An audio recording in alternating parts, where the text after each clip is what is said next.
जय हिंद दोस्तों, आज की क्लास में हम लोग जानेंगे कि सामाजिक विज्ञान का जो आपका बोर्ड का पेपर है, उसमें जो 4 नंबर और 6 नंबर के क्वेश्चन पूछते हैं, वह किस तरह के क्वेश्चन पूछते हैं और कैसे क्वेश्चन पूछेगा और किस तरह से आपको जवाब देना है, इसके बारे में हम लोग जानेंगे। आज की क्लास में हम लोग केवल बेसिकली क्वेश्चंस को जानेंगे कि कौन-कौन से क्वेश्चन पूछे जाएँगे और किन-किन क्वेश्चंस को आपको तैयार करना है। आज की क्लास में हम लोग इन क्वेश्चंस के ऊपर डिस्कस कर लेंगे और फिर अगले क्लास में हम लोग इन क्वेश्चंस के उत्तर के बारे में जानेंगे और इन क्वेश्चंस के आंसर को एक-एक करके देखेंगे और समझेंगे, ठीक है? तो शुरू करते हैं हम लोग आज के क्लास को। ध्यान रखना, जो आपका पहला क्वेश्चन कंप्लीट करना है, वो पहला क्वेश्चन कौन-सा है?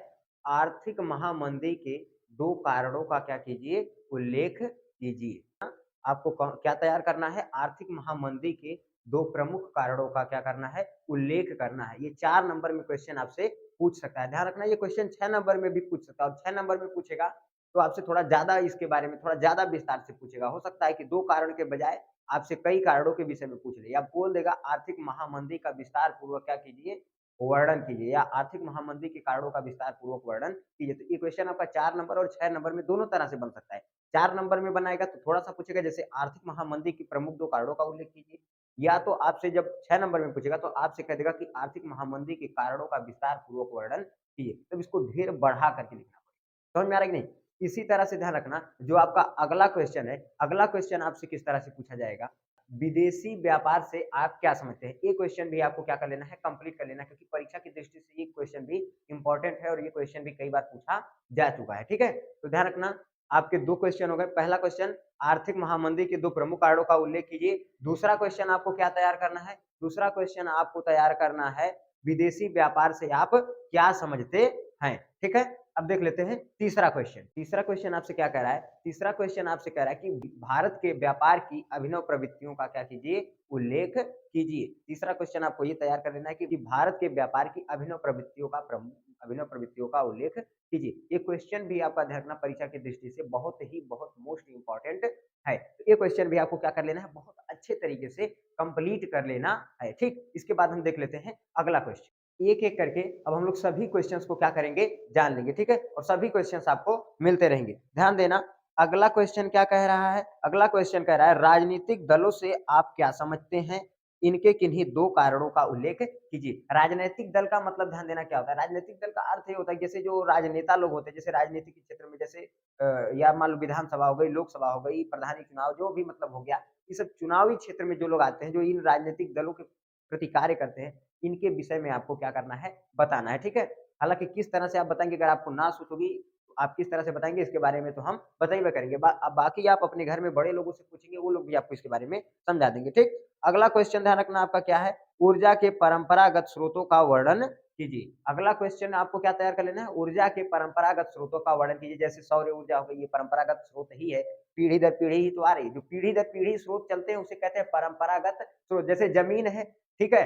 अगर कोई ज़मीन होगी, जायदाद होगी, जैसे आपका घर है या आपका खेत-ओत होगा, ठीक है? आपके पहले ध्यान रखना, वो आपके ध्यान रखना, अभी आपके पिताजी के ऊपर होगा, ठीक है? आपके पिताजी के बाद आपका होगा, आपके बाद आपके बच्चों का होगा, आपके बच्चों के बाद उनका होगा, उनके बच्चों का होगा। तो इस तरह से ध्यान रखना, जो पीढ़ी दर पीढ़ी चलने वाले जो होते हैं स्रोत, उन्हें क्या कहते हैं? परंपरागत स्रोत। तो सूर्य को देखेंगे आप, पीढ़ी दर पीढ़ी चल रहा है, तो परंपरागत स्रोत हो गया। आप पानी को देखेंगे, पीढ़ी दर पीढ़ी चल रहा है, परंपरागत स्रोत हो गया। वायु को देखेंगे, पीढ़ी दर पीढ़ी चल रही है, परंपरागत स्रोत हो गया। समझ में आ रहा है कि नहीं? आप देखेंगे जो ये इलेक्ट्रिक लाइट बनाई गई है, ये भी ध्यान रखना पीढ़ी दर पीढ़ी ही चल रही है।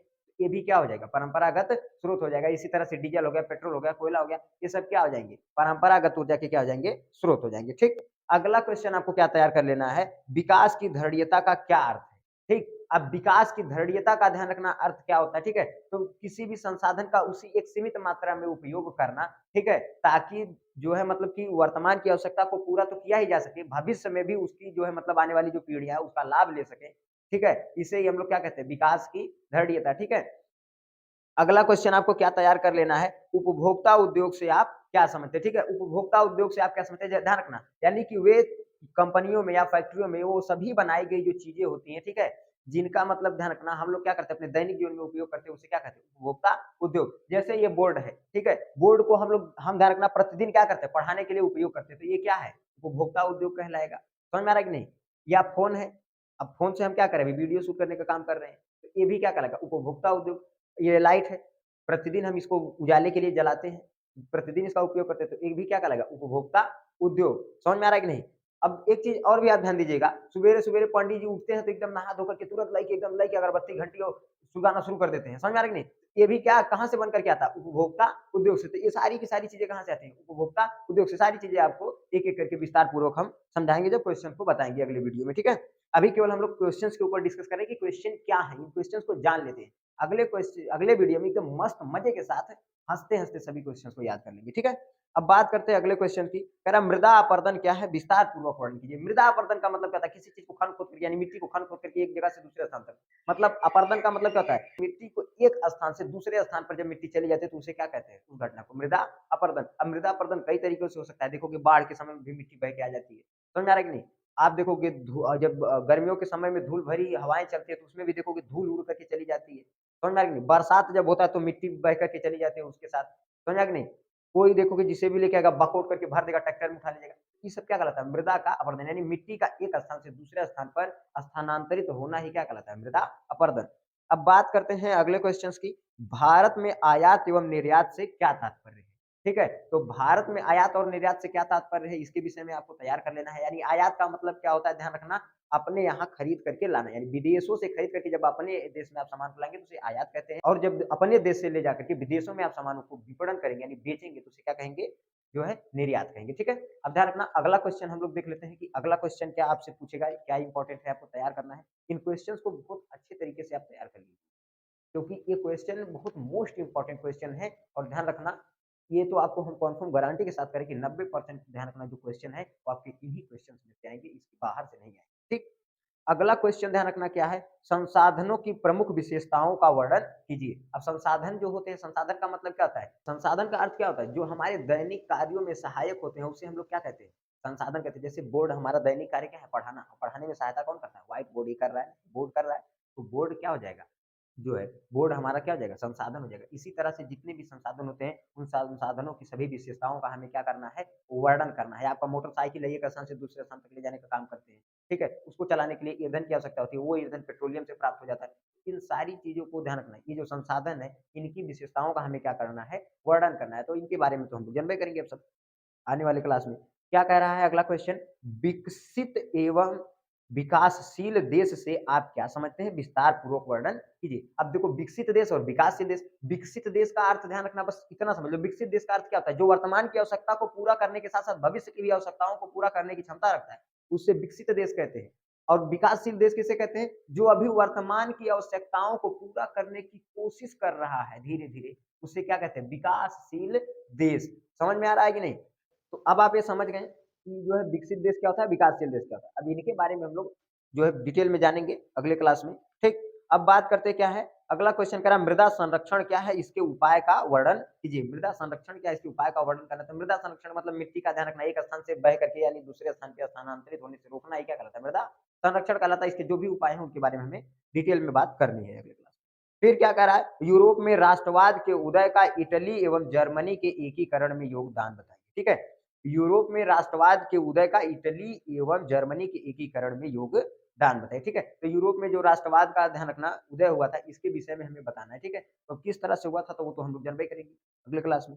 अब देखो क्या कर रहा है, भारतीय राष्ट्रीय आंदोलन में, ठीक है, महात्मा गांधी द्वारा 3 प्रमुख आंदोलन पर प्रकाश डालिए, ठीक है? तो भारतीय राष्ट्रीय आंदोलन में महात्मा गांधी जी कई आंदोलन चलाए थे, ठीक है? जैसे आप सुनेंगे चंपारण सत्याग्रह आंदोलन, सविनय अवज्ञा आंदोलन, समझ में आ रहा है कि नमक सत्याग्रह आंदोलन, इसी तरह से कई आंदोलन चलाए थे महात्मा गांधी जी, ठीक है? असहयोग आंदोलन, तो कई आंदोलन महात्मा गांधी जी चलाए थे। महात्मा गांधी जी द्वारा चलाए गए आंदोलनों की कमी नहीं है, बस आपको 3 आंदोलन कंप्लीट करके रख लेना है, ठीक है? तो उन 3 आंदोलनों के बारे में भी हम लोग जानेंगे अगले क्लास में। अब ध्यान रखना, बात करते हैं, अगला क्वेश्चन कह रहा है नवीकरण योग्य एवं पुनः चक्रीय संसाधनों को परिभाषित कीजिए एवं सतत पोषणी विकास में इसके योगदान बताइए, ठीक है?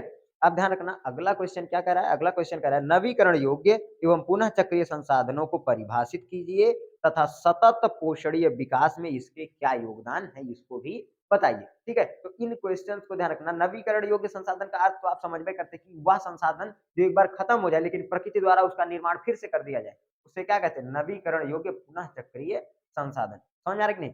तो इसे हम लोग क्या कहते हैं? नवीकरण योग्य पुनः चक्रीय संसाधन कहते हैं। जैसे पानी देखोगे, गर्मियों के मौसम में टंकियां जितनी होती हैं वो पानी छोड़ देती है, लेकिन जैसे ही बरसात का समय आता है, पानी का लेवल उठ जाता है और पानी पकड़ लेते हैं, तो इसे क्या कहेंगे? नवीकरण योग्य पुनः चक्रीय संसाधन। तो इस तरह के जो संसाधन होते हैं, ठीक है? इसे क्या कहते हैं? नवीकरण योग्य पुनः चक्रीय संसाधन। इसका सतत पोषणीय विकास में क्या योगदान है? इसको बताना है, तो इसको हम लोग जान लेंगे उस क्लास में, समझ जाएँगे, ठीक?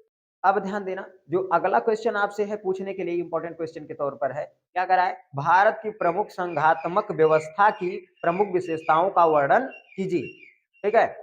अब ध्यान देना, क्वेश्चन क्या कह रहा है? क्वेश्चन कह रहा है कि भारत की प्रमुख संघात्मक व्यवस्था की प्रमुख विशेषताओं का वर्णन कीजिए। तो हमें इनके विषय में भी क्या करना है? डिटेल में जानना है, ठीक है? तो अब इन सारी बातों के विषय के ऊपर हम लोग डिटेल में बात करबे करेंगे, ठीक? अब क्या कह रहा है? अगला क्वेश्चन ध्यान रखना क्या कह रहा है? कह रहा है संगठित एवं असंगठित क्षेत्र में रोजगार के अंतर स्पष्ट कीजिए। संगठित क्षेत्र में रोजगार को मिलने वाले लाभ का वर्णन कीजिए, ठीक है? तो इन सभी चीजों को हम लोग जान लेंगे। देखो, संगठित क्षेत्र का अर्थ क्या होता है? जैसे सरकारी क्षेत्र जो होते हैं, यानी जो सरकार द्वारा आवंटित किए गए क्षेत्र होते हैं कि इनमें जो लोग नौकरी करेंगे या कार्य करेंगे या रोजगार करेंगे, ठीक है? उनको क्या लाभ मिलेगा, ठीक है? और असंगठित क्षेत्र का क्या अर्थ होता है? ध्यान रखना, असंगठित क्षेत्र का अर्थ होता है कि मतलब प्राइवेट सेक्टर में जो लोग जॉब करते हैं, प्राइवेट इलाकों में जो लोग काम करते हैं, उनके क्षेत्र को हम लोग क्या कहते हैं? असंगठित क्षेत्र कहते हैं, ठीक है? तो इनके विषय में हम लोग एक-एक करके पूरा डिटेल से चर्चा करेंगे और पूरे डिटेल से इनके विषय में हम लोग क्या करेंगे? जानेंगे, ठीक है? इनके बारे में हम लोग अगले क्लास में पूरा डिटेल में जानेंगे, इनके उत्तर को कैसे लिखना है और किस तरह से इनको कंप्लीट करना है, इनके विषय में जानेंगे। आज के क्लास में हम लोग क्वेश्चंस को जान लें कि किस तरह से 4 नंबर वाले प्रश्न और 6 नंबर वाले प्रश्न आपका पूछेगा, ठीक है? तो मिलेंगे नेक्स्ट वीडियो में, तब तक के लिए जय हिंद।